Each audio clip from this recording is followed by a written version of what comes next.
Hi everybody. A few nights ago we started working on allowing him to be daddy, and tonight I'd like to continue that with part 2 and talk about our Heavenly Father. Now I know it might seem kind of strange that we would say allowing God to be daddy, allowing God to be God or to be Lord, we're allowing God to do something. But the truth is that each one of us has to make a personal decision in our life whether to allow God or permit him to assume that position in our life. God is a gentleman. He's not just going to force himself in. So in order for us to allow him, or in order for us to permit him, then we have to actually submit to that authority. When we say that we love God, when we say that God is our Heavenly Father, or He is our Father, then there should be some type of corresponding action to go along with that. In John 14:15, Jesus said, "If you love me, keep my commandments." Now, what does that mean? What that means, simply put, is if you love me, you will obey me. When we begin to submit to God, allowing him to assume that position in our life of being daddy, then that just simply means that we're submitting to that authority.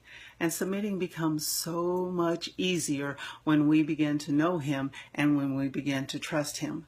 So it's like this. When I learn that I can trust God, when I learn that he's faithful and that he loves me and that he has the best in mind for me, when I learn that, then what happens is that I begin to trust him. It's easier for me to trust him.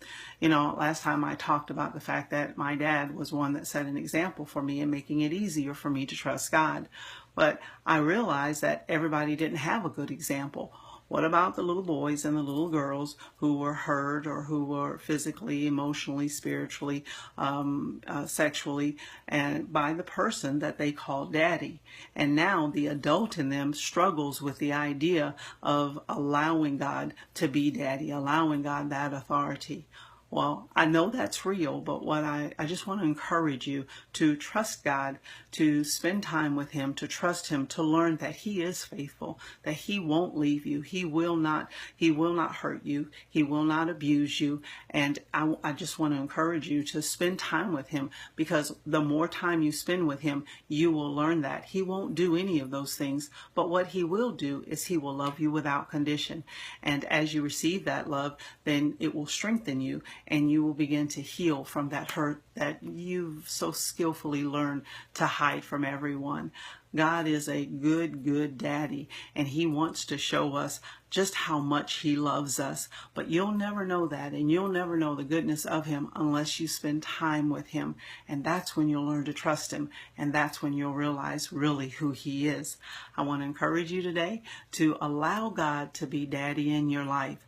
I want to encourage you to submit to that love. This has been Sabrina with your Night Nugget, saying night.